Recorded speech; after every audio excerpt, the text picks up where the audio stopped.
Jake Morrison felt his small ship shake badly. Red lights flashed all around him. The control panel made loud beeping sounds. Something was very wrong. Warning. Engine failure. Warning. Engine failure. The computer voice said over and over. Jake pushed buttons and pulled levers, but nothing worked. His ship was falling fast toward a blue and white planet below. He had never seen this world before. It was not on any of his maps. "Come on, work," Jake shouted at his ship. But it was no use.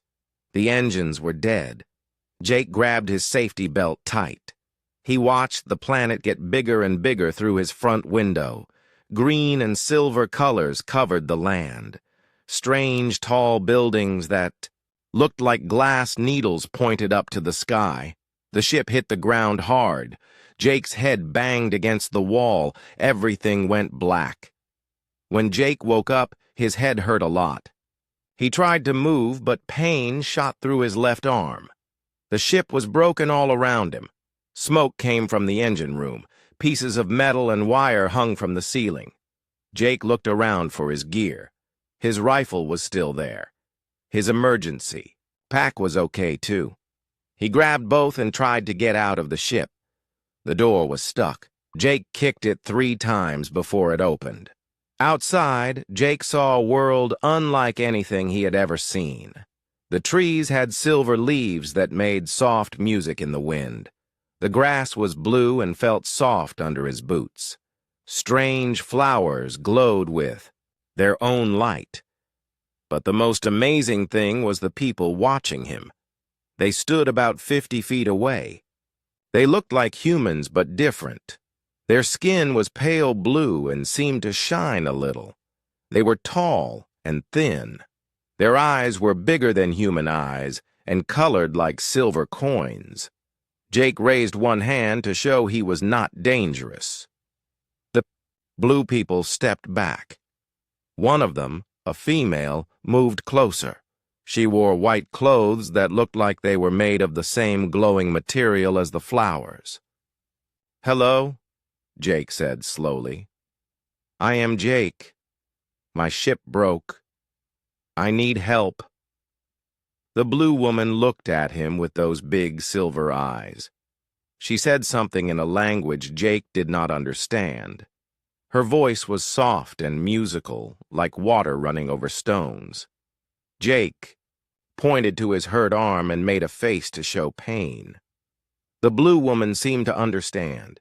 She turned and spoke to the others. They talked quickly in their strange language. More blue people came. Some carried things that looked like medical tools.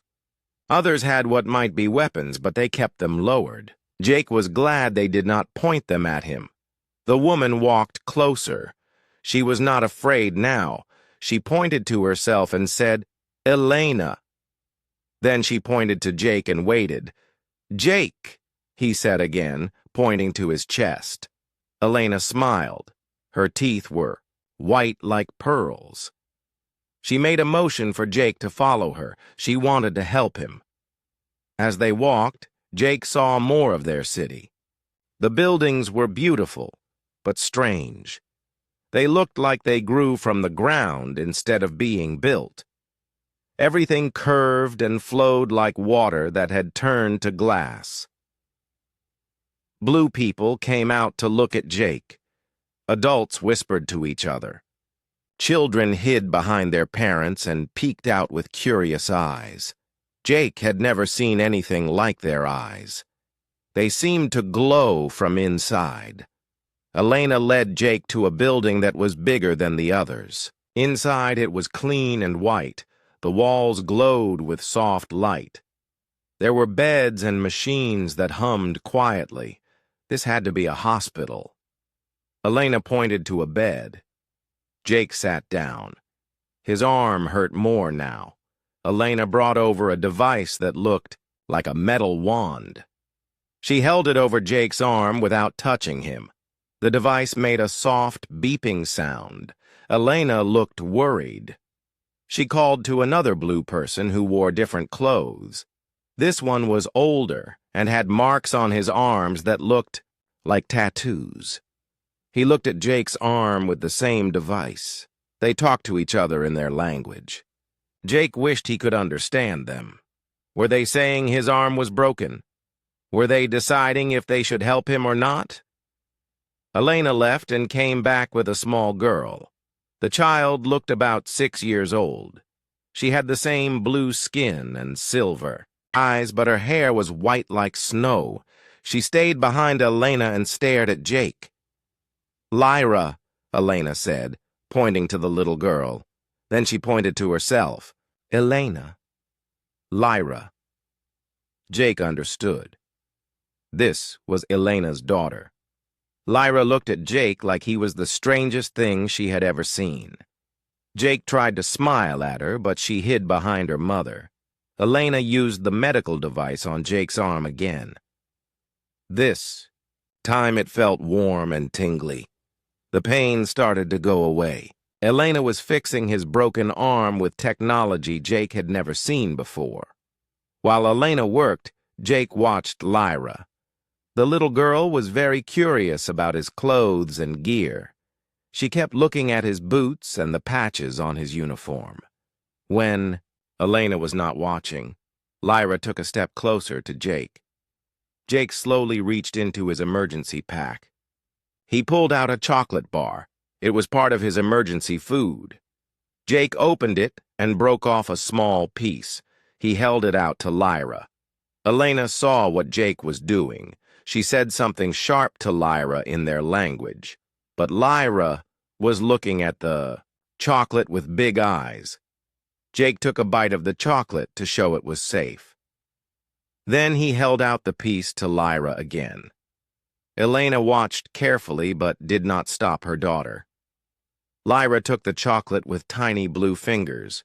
She smelled it first. Then she took a small bite. Her silver eyes got even bigger. She made a small sound of surprise and joy.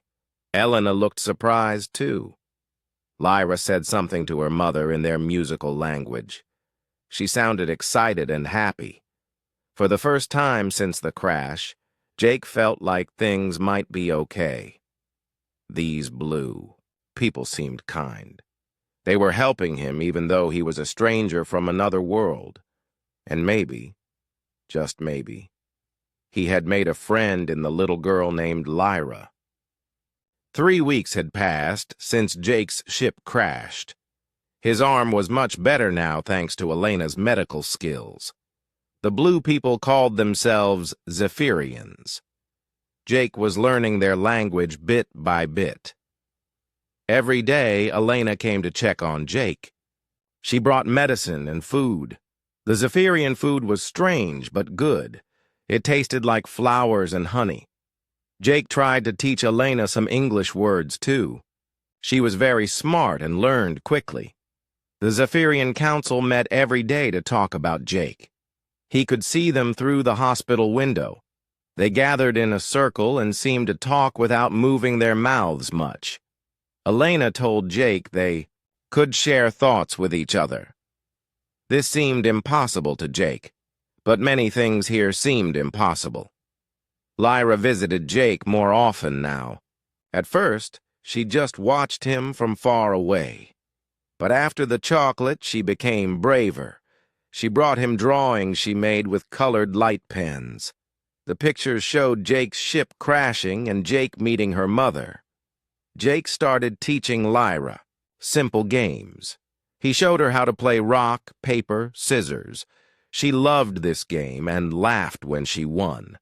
Her laugh sounded like small silver bells ringing. "Rock always beats scissors," Jake told her in her language. His words were not perfect, but Lyra understood. "Why?" Lyra asked. She was always asking why about everything. "Because rock is hard and scissors break on hard things," Jake explained. Lyra thought about this. Then she picked up a real rock and a pair of medical scissors. She tried to cut the rock. The scissors did not work. Lyra's eyes went wide with understanding. "Earth games have Earth rules," she said in careful English. Jake was surprised. You speak English? Mother teaches me.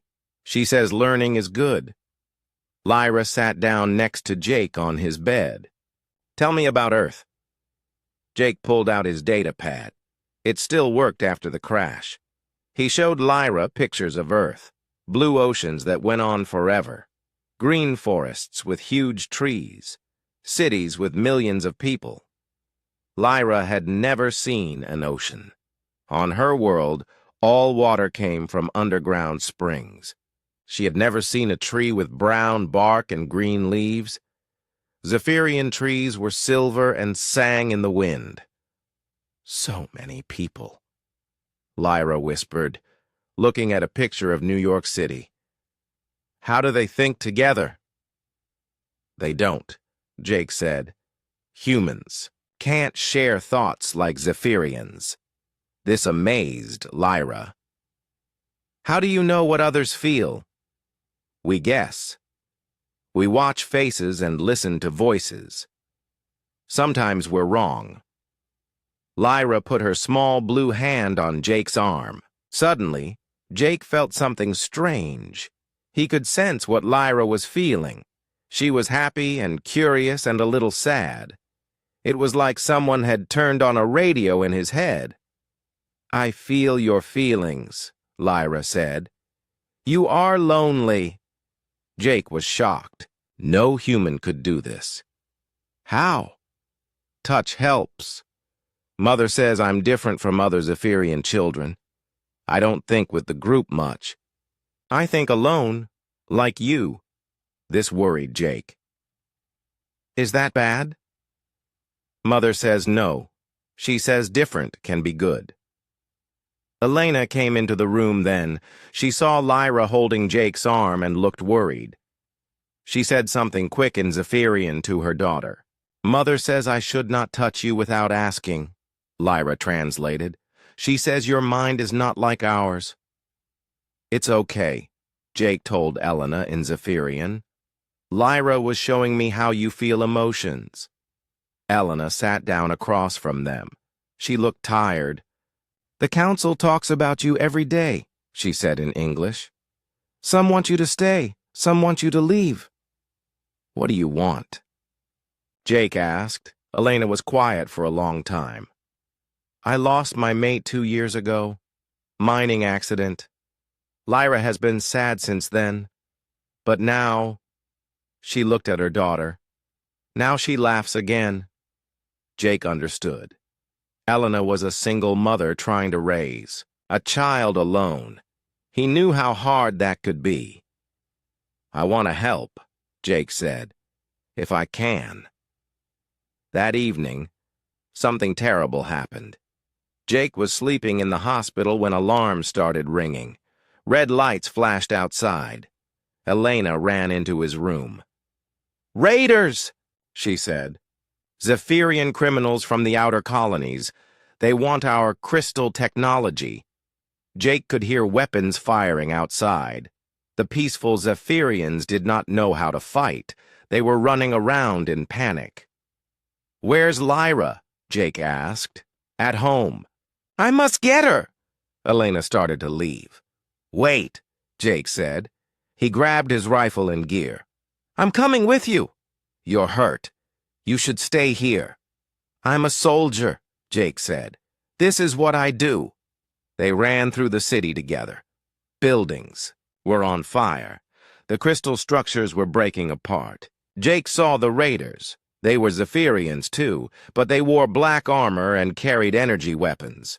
Elena's house was near the city center. They could see raiders breaking down the door. Elena screamed Lyra's name. Jake raised his rifle.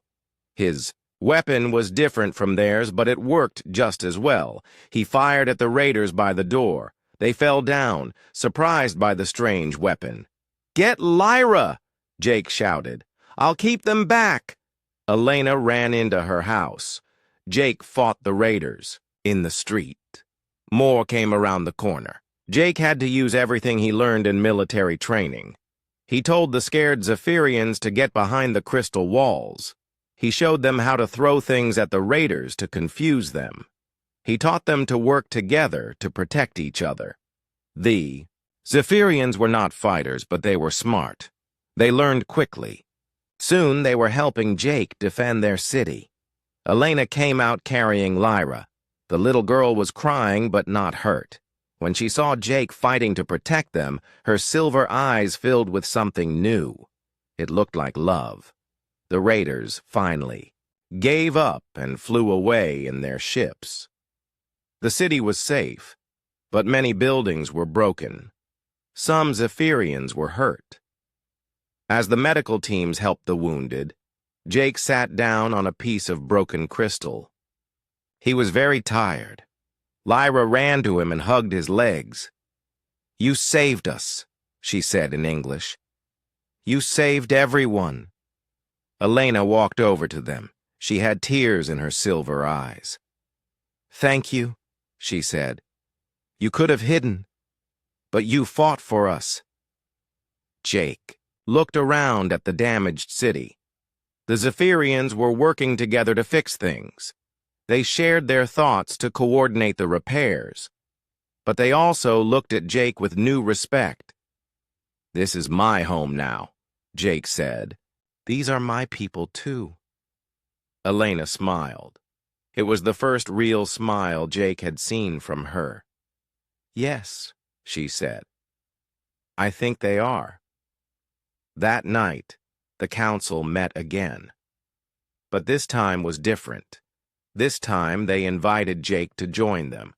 They wanted to hear what the human soldier had to say. Jake stood in the center of their circle.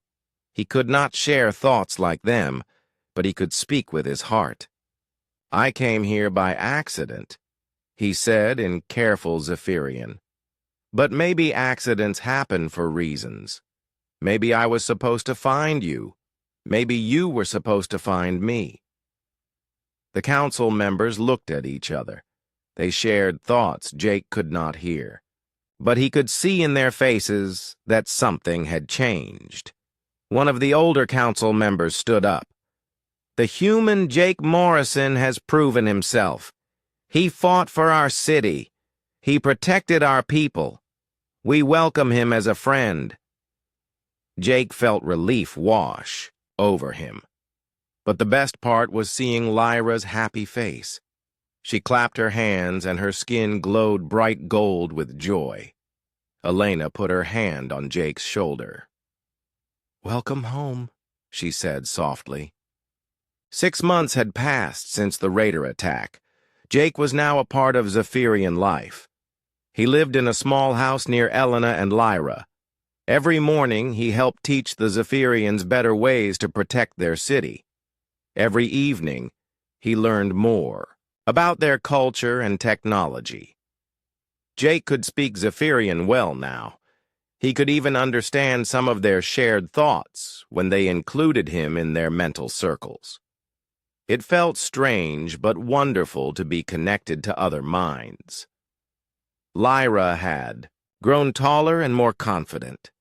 She spent most of her free time with Jake. He taught her human games and stories. She taught him how to make the crystal flowers glow brighter and how to hear the music in the silver trees. "Jake," Lyra said one morning as they walked to the market, "why don't humans live as long as Zephyrians?" Jake smiled. Lyra always asked the hardest questions. "Zephyrians live for 300 years. Humans only live about 80 years. "That's not very long," Lyra said, looking worried. "No, but we do a lot in those 80 years. Will you get old and die while I'm still young?" Jake stopped walking. He had not thought about this before. To Lyra, he might seem like a friend who would always be there. But humans aged much faster than Zephyrians. "Probably," Jake said honestly. "But I'll be here for a long time still. Don't worry about that now." Lyra took his hand. Through her touch, Jake felt her sadness and fear. She did not want to lose him like she had lost her father. "Hey," Jake said gently, "even when people we love are gone, they stay with us in our hearts and memories. Your father is still with you that way." Lyra nodded, but Jake could feel she was still worried. They reached the market, which was full of color and music. Zephyrians sold crystal art, glowing foods, and clothing that changed colors. The market was always Jake's favorite place. It reminded him that life could be beautiful and peaceful. Elena met them at her favorite food stand. She sold healing medicines made from local plants. Business was good because word of her skills was spreading to other Zephyrian cities. "Good morning," Elena said in English. She kissed Lyra's forehead and smiled at Jake. Over the months, Elena and Jake had grown closer. They cared for each other, but both were careful not to move too fast. "Council meeting today?" Jake asked. "Yes. They want to discuss trade with the northern colonies." Elena packed her medicines into a travel bag. "Will you watch Lyra?" "Of course." Elena left for her meeting. Jake and Lyra continued shopping. Lyra loved the music stands where Zephyrians played crystal instruments that sounded like singing waterfalls. They were listening to a particularly beautiful song when Jake noticed something wrong. A group of Zephyrians in formal robes was walking through the market. These were not local people.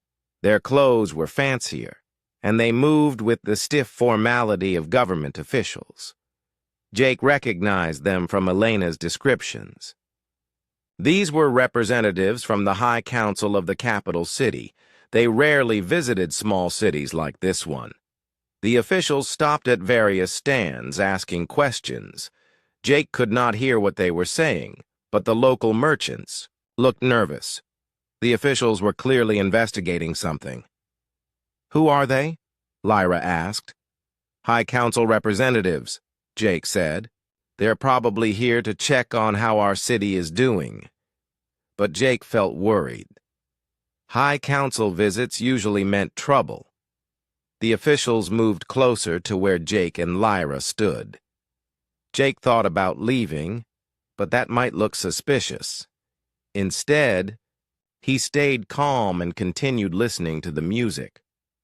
One of the officials, a tall Zephyrian with golden markings on his skin, noticed Jake immediately. The official's silver eyes widened with surprise. He had clearly never seen a human before. The official walked over to them. "Excuse me," he said in formal Zephyrian. "I am Council Representative Zane. Are you the human we have heard about?" "Yes," Jake replied politely. "I am Jake Morrison." Interesting. Zane looked Jake up and down like he was studying a strange animal. "We have received reports about a human living in this city. The High Council wants to understand this situation better." Jake felt his heart beat faster, but he kept his voice calm. "I crashed here. The people of this city helped me. I helped them in return. And who takes care of you? Who is responsible for you?" Before Jake could answer, Lyra stepped forward. She looked up at the tall official with no fear at all. "Nobody takes care of him," Lyra said proudly. "He takes care of us." Zane looked down at the small girl with amusement. "And who are you, child?" "I am Lyra, daughter of Elena." Lyra stood up straighter. "And this is my dad." She pointed directly at Jake. The world seemed to stop. Zane's silver eyes went wide with shock. The other officials heard what Lyra said and hurried over. Local Zephyrians in the market turned to stare. Everyone began talking at once. Jake felt his blood turn cold. He understood Zephyrian culture well enough to know what Lyra had just done. In Zephyrian society, when a child claimed someone as a parent, it was legally binding. It did not matter if the adult agreed or not. The child's word was law. But no non-Zephyrian had ever been claimed as a parent before. Nobody knew what this Meant. Did she just... Zane started to say. Yes, Jake said quietly. She did. Lyra looked confused by everyone's reaction. What's wrong? She asked Jake. Did I say something bad? Jake knelt down to her level. Lyra, in your culture, when you call someone your father, it's very serious. Do you understand what that means? It means you're my family, Lyra said simply. You live near us. You protect us. You teach me things. You care about me. That's what fathers do. Jake looked into her innocent silver eyes. She meant every word. To her, the choice was obvious. Jake was the closest thing to a father she had known since her own father died. But the officials did not see it that way. This is unprecedented, Zayn said to his companions. A non-Zephyrian cannot be legally recognized as a parent. It's impossible. But the child has spoken, another official said. According to our oldest laws, her declaration is valid. Our laws never considered this situation. Jake stood up slowly. A crowd was gathering in the market. Word was spreading fast. Some Zephyrians looked curious. Others looked worried or angry. Perhaps we should discuss this with the child's mother, Jake suggested. Yes, Zane agreed. Where is Elena? At the council meeting, Lyra said helpfully. Zane sent one of his assistants to fetch Elena immediately. While they waited, more Zephyrians gathered in the market. Jake could feel their emotions through the crowd's shared consciousness. Confusion, excitement, fear, and curiosity all mixed together. Lyra stayed close to Jake's side. She was starting to understand that she had caused some kind of problem, but she did not know what. Did I do wrong? She whispered to Jake. Jake put his hand on her shoulder.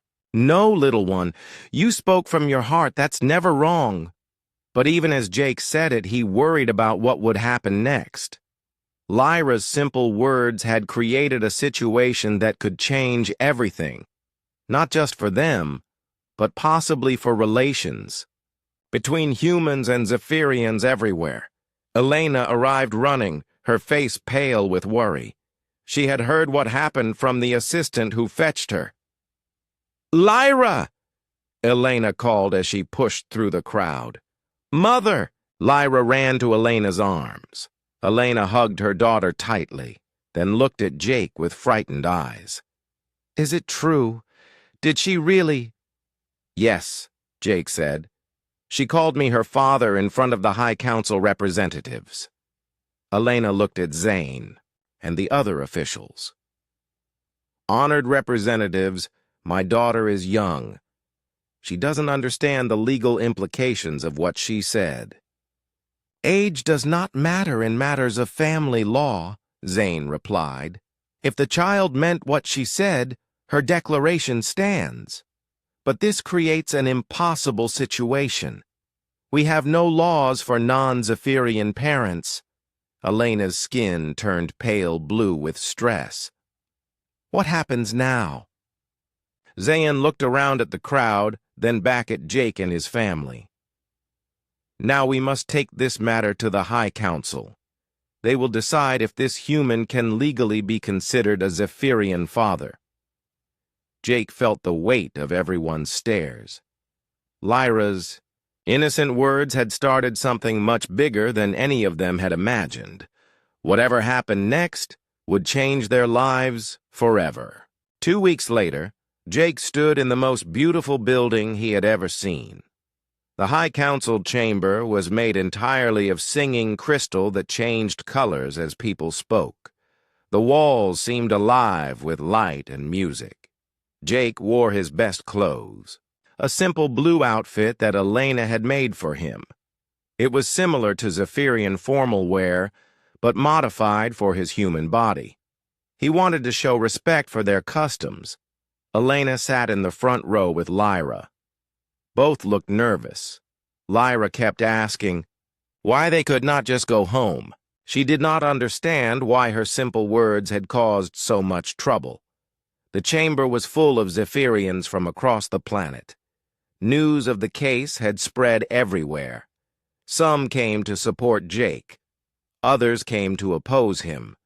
Many were just curious to see the human who might become the first non-Zephyrian parent in their history.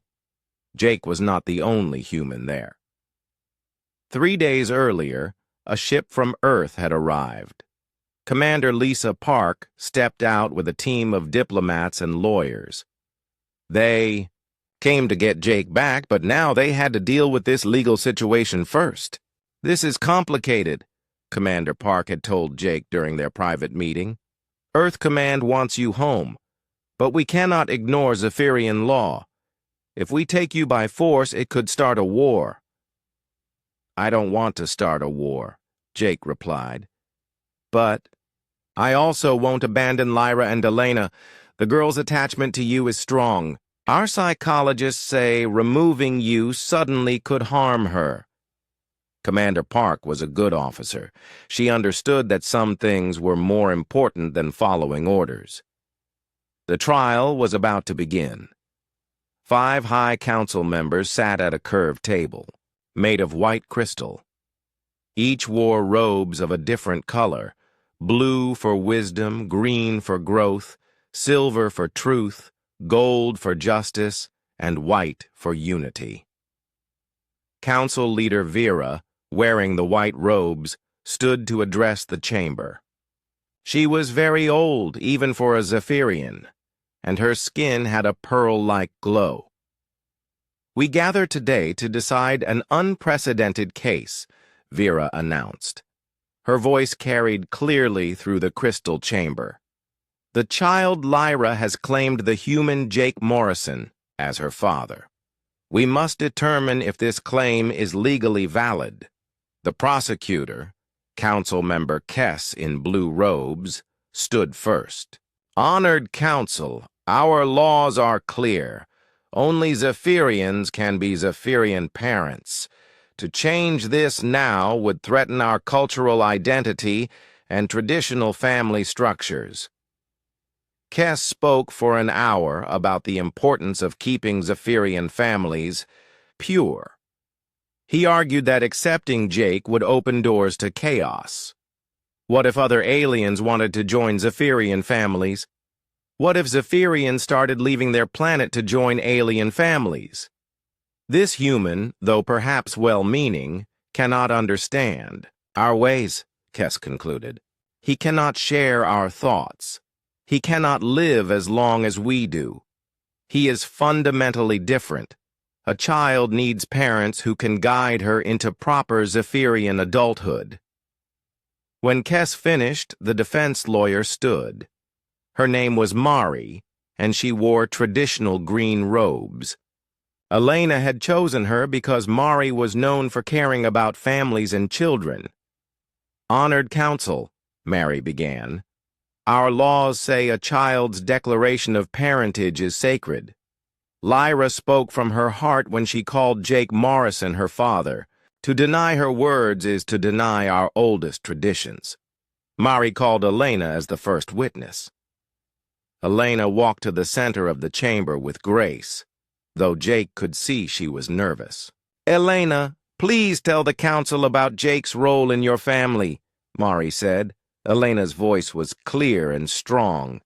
"Jake Morrison saved our city from raiders. He protected my daughter when I could not. He teaches her, guides her, and cares for her as a father should. Has he tried to change Lyra's Zephyrian nature? No.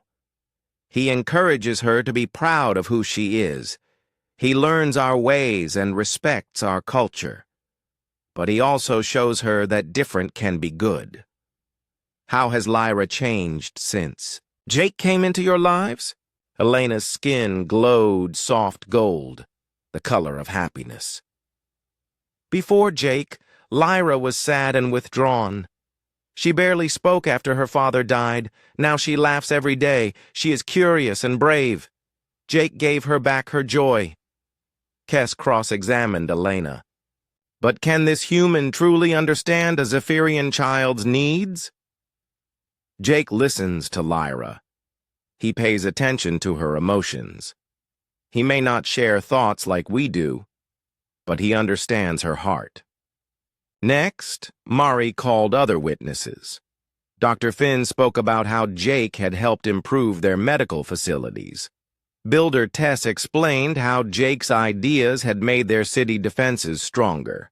Teacher Roth told how Jake helped Zephyrian children learn about other cultures. Jake Morrison has enriched our community, Teacher Roth said. He shows us that different perspectives can solve problems we never could solve alone.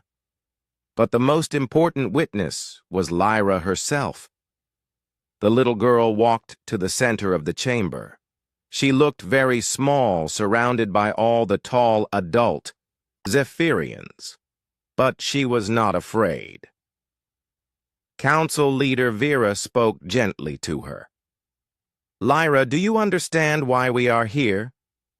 You want to know if Jake can really be my dad?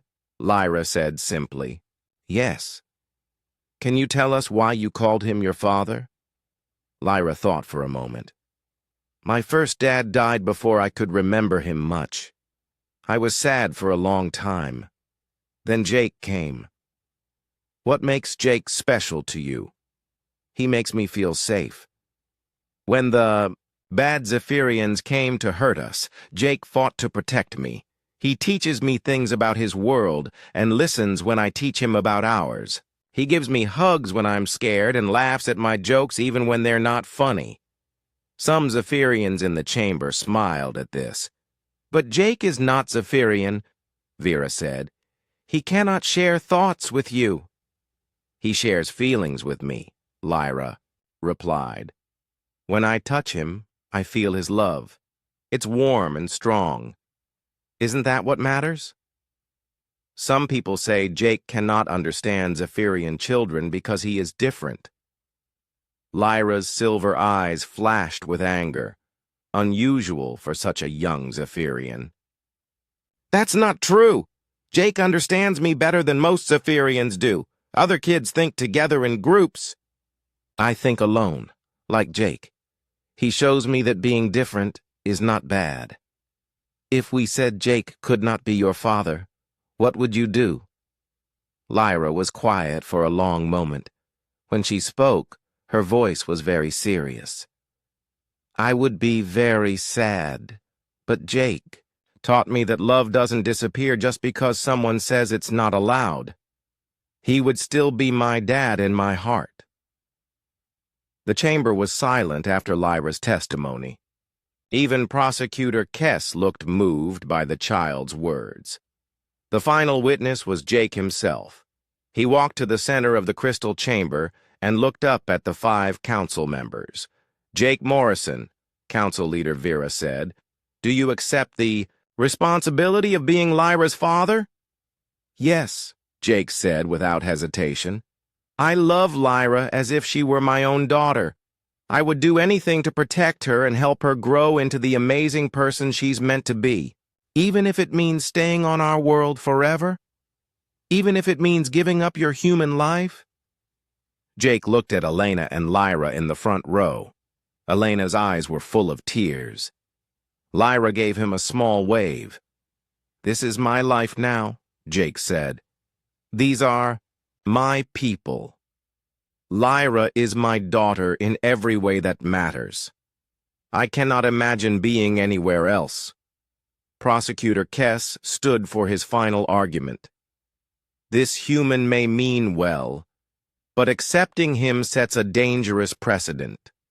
What happens when he ages and dies while Lyra is still young?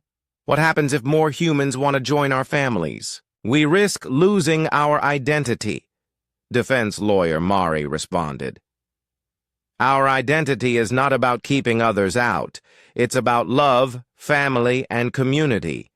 Jake Morrison embodies these values.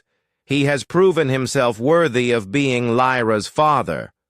The council members talked quietly among themselves for several minutes. Then they shared thoughts in the special way Zephyrians did. Jake could not hear what they were thinking, but he could see the concentration on their faces. Finally, Council Leader Vera stood to announce their decision. "This case has challenged our oldest assumptions about family and identity," she began. "We have heard testimony about love, protection, and sacrifice. We have seen proof that bonds of the heart can be as strong as bonds of blood or species." Jake held his breath. "After careful consideration, this council finds that Lyra's declaration is valid. Jake Morrison is hereby recognized as her legal father and granted full Zephyrian citizenship." The chamber erupted in cheers and gasps. Elena jumped up with tears of joy. Lyra ran to Jake and hugged his legs tightly, but Vera was not finished. "However, we also recognize that this decision creates new challenges. Therefore, we are establishing the Interspecies Family Council to develop new laws and guidelines for situations like this. Jake Morrison will serve as our first advisor on these matters." Commander Park stood up in the back of the chamber. "The human government accepts this decision and offers our cooperation in developing interspecies family policies." As the crowd celebrated around them, Jake knelt down to hug Lyra properly. "We did it, Dad," she whispered in his ear. "Yes," Jake said, his voice thick with emotion. "We did it." Elena joined their embrace. For the first time in years, their little family was complete and officially recognized. But more than that, they had opened a door to a new kind of future, where love could bridge any gap between different worlds. 1 year after the trial, Jake stood in front of a mixed classroom of human and Zephyrian children. The kids sat in a circle on soft crystal cushions, their eyes bright with curiosity. Some had blue skin and silver eyes. Others had brown or pink skin and eyes of many colors. "Today we're going to learn about Earth animals," Jake said in both English and Zephyrian. "Who can tell me what a dog is?" A small human boy named Peter raised his hand. "Dogs are furry and they wag their tails when they're happy." A Zephyrian girl named Senna added, "And they protect their families, like Jake protected us from the raiders." Jake smiled. These children had grown up together since the Interspecies Family Exchange program began. To them, having friends from different worlds was perfectly normal. The program had started after Jake's case made news across the galaxy. Dozens of worlds had contacted Zephyria asking about interspecies adoption and cultural exchange. Now families from many different planets lived together peacefully. "That's right, Senna," Jake said. "Dogs are loyal to their families, just like we should be loyal to each other." After class, Jake walked home through the city. It looked very different now. Human-style buildings stood next to crystal Zephyrian structures. Gardens mixed earth, flowers with Zephyrian singing plants. Street signs were written in multiple languages. Jake's house was a blend of both cultures, too. Elena had designed it with crystal walls that could turn clear or solid depending on privacy needs. Jake had added a garden with tomatoes and roses from earth seeds. Elena was in the kitchen when Jake arrived home. She was preparing dinner using both human and Zephyrian recipes. The smell of roasted vegetables and flour-honey bread filled the air. "How was school today?" Elena asked, giving Jake a quick kiss on the cheek. "Good. The kids are excited about next week's field trip to the human colony ship." Elena and Jake had married 6 months after the trial. Their wedding ceremony combined traditions from both worlds. Jake wore a crystal necklace that glowed with his emotions. Elena wore a crown of earth flowers that never wilted. Lyra bounded into the kitchen, now 9 years old and full of energy. She had grown taller, and her silver eyes sparkled with intelligence. She spoke both languages perfectly and could share thoughts with Zephyrians or communicate normally with humans. "Dad! Mom! Guess what happened today?" Lyra said, switching between English and Zephyrian mid-sentence like she always did. "What?" Jake asked, lifting her onto his shoulders. "Commander Park asked if I want to visit Earth next summer. She says there's a special program for interspecies children." Jake and Elena exchanged glances. They had known this day would come. Lyra was curious about Jake's home world, and she had the right to explore her heritage. "That sounds exciting," Elena said carefully. "What do you think about it?" "I want to see the oceans and the forest from your pictures, Dad. But I also want to come home to you and Mom." "Of course you would come home," Jake said. "Earth is interesting to visit, but this is your home." That evening, after Lyra went to bed, Jake and Elena sat in their garden under the silver trees. The leaves sang softly in the night breeze. "Are you worried about her visiting Earth?" Elena asked. "A little," Jake admitted. "But she needs to understand both sides of her family. You taught me that being different makes us stronger." Elena took Jake's hand. Through her touch, he felt her love and trust. After all this time, he still marveled at the Zephyrian ability to share emotions directly. "I got a message from the Interspecies Council today," Elena said. "They want you to speak at the conference on Centauri Prime next month." Jake groaned. "More speeches about family unity and cooperation?" "You're famous now, whether you like it or not. The man who became the first interspecies father. I never wanted to be famous, I just wanted to be a good dad." "You are a good dad. That's why your story matters to so many people." Jake looked up at the night sky. He could see Earth's star from here, just a tiny point of light among millions of others. Sometimes he missed his home world, but he never regretted his choice to stay. The next morning brought exciting news. Commander Park arrived with a special delivery, a message from Earth's president and the Galactic Council. "Jake," Commander Park said as they sat in the family's living room, "you've been awarded the Galactic Peace Medal. Your case has inspired 17 different worlds to create interspecies adoption programs." Jake looked at the official documents with amazement. 17 worlds? The Andromedan reptiles, the crystal beings from Vega, the plant people of Kepler 62b, all of them now allow interspecies families. Some even have humans living there permanently. Lyra ran into the room, having heard the news. "Dad, you're helping families all over the galaxy." "We're helping families," Jake corrected. "This started because you were brave enough to call me your father. And it continued because you were brave enough to accept," Elena added. Commander Park stayed for lunch and shared more news from Earth. "There's something else," she said. "The human government wants to establish a permanent embassy here on Zephyria. They've asked if you would consider being the first ambassador." Jake was quiet for a long moment. Ambassador meant more responsibility, more time away from his family for official duties. "I'll need to think about it," he said finally. That night, Jake talked with his family about the ambassador position.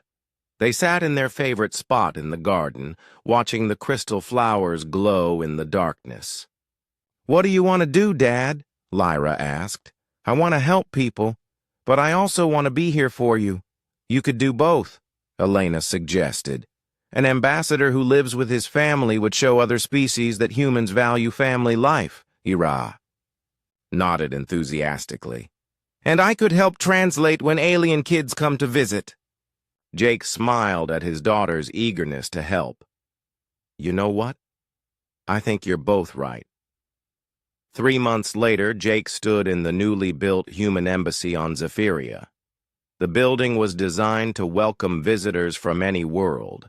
Wide doors, For large species, crystal walls for beings that communicated through light, and translation devices for hundreds of languages. His first official act as ambassador was to officiate at an interspecies wedding. A human engineer named Carl was marrying a Zephyrian artist named Luna. Their ceremony brought together customs from both worlds. Carl, do you promise to love Luna in the human way, with words and actions that show your commitment? Jake asked. I do, Carl said, placing a gold ring on Luna's finger. Luna, do you promise to love Carl in the Zephyrian way, with shared thoughts and open emotions? Jake continued.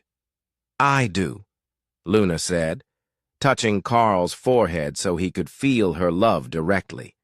Then, by the power given to me by both Earth and Zephyria, I pronounce you married in the eyes of both worlds.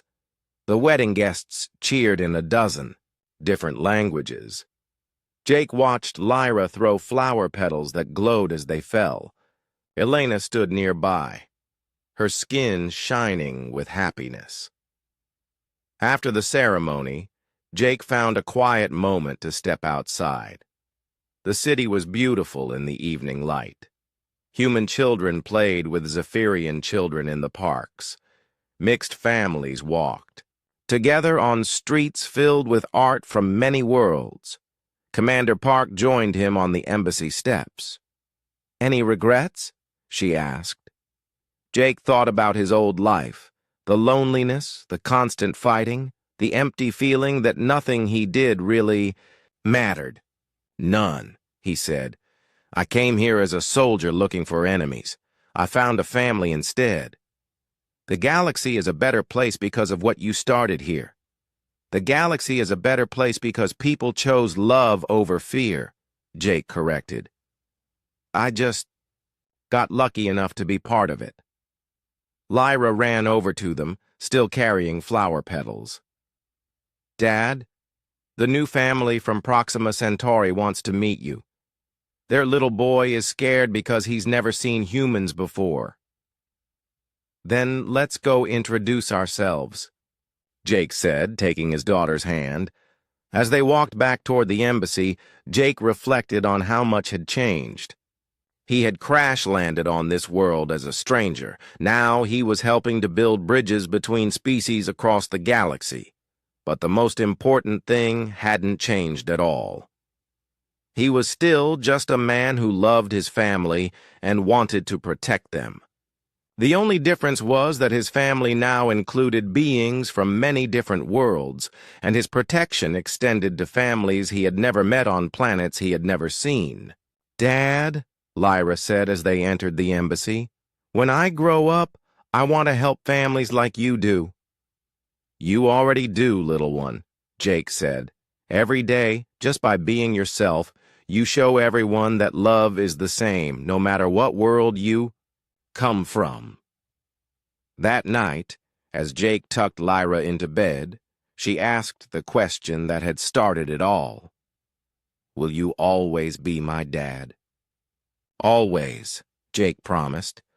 No matter how far apart we are, no matter how much time passes, no matter what anyone else says, I will always be your dad. Lyra smiled and closed her silver eyes. Good, because you're the best dad in the whole galaxy. Jake kissed her forehead and turned off the glowing crystal light. As he watched his daughter sleep, he thought about the journey that had brought them here. He had come to this world by accident, but everything that followed had been a choice. He chose to stay when he could have left. He chose to fight when he could have hidden. He chose love when it would have been easier to remain alone. And because of those choices, families across the galaxy now had new possibilities for love, acceptance, and belonging. Jake Morrison had crashed on Zephyria as a soldier, but he would always